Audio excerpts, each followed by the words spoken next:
Sisko, mä menen kouluun. Älä enää koskaan herätä mua siihen, että menet kouluun. No, sori. Mä menen kouluun.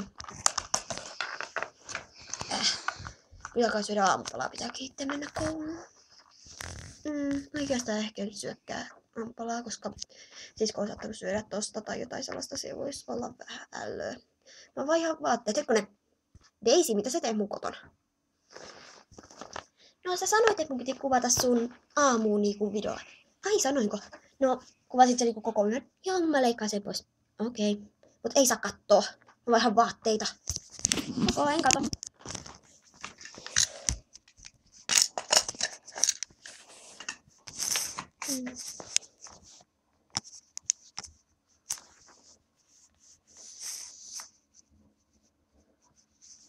Valmis, saa kattoo.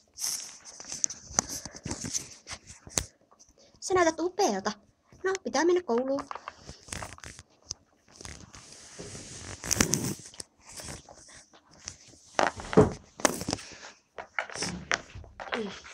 Ope on myöhässä jälleen.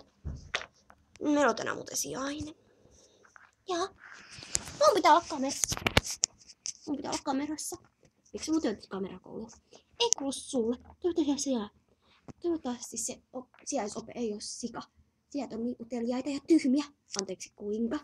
Eikä se toivottavasti ole pandakaan. Pandat on niin tyhmiä. Toivottavasti se ei ole joku italian mehiläinen, koska ne on aina vihkassa tohon pilliin. Toivottavasti se koirani niin on kirppui. Toivottavasti se ei ole mitään lumavirtahepo. Toivottavasti se ei ole sellainen pupunut aina liian ujoi. Ja siis yritetään pitää, mutta kukaan ei vaan tykkää, koska ne on niin huonoja. Ja sit on jo eläimet, joita kukaan ei enää muista. Anneke, kissat ollaan täydellisiä. Et sä kyllä ole täydellinen. Vai etten oo? Kissat on aina täydellisiä. Jos yksi kissa on täydellinen, se et oo sä. Se on Nelli. Vai kuinka sinä kehtaat?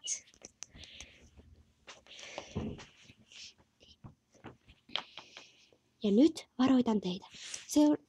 Seuraava kohtaus on vähän väkivaltainen. Hetken kuluttua. Mitäköhän täällä on muuten tapahtunut? En mä tiedä. Hui! Viisi Suomaan rakis. Niinpä Nelli. Onneksi tänään on lauantai. Niinpä. Kaikki aina turhautuu. Mennään Ossulle.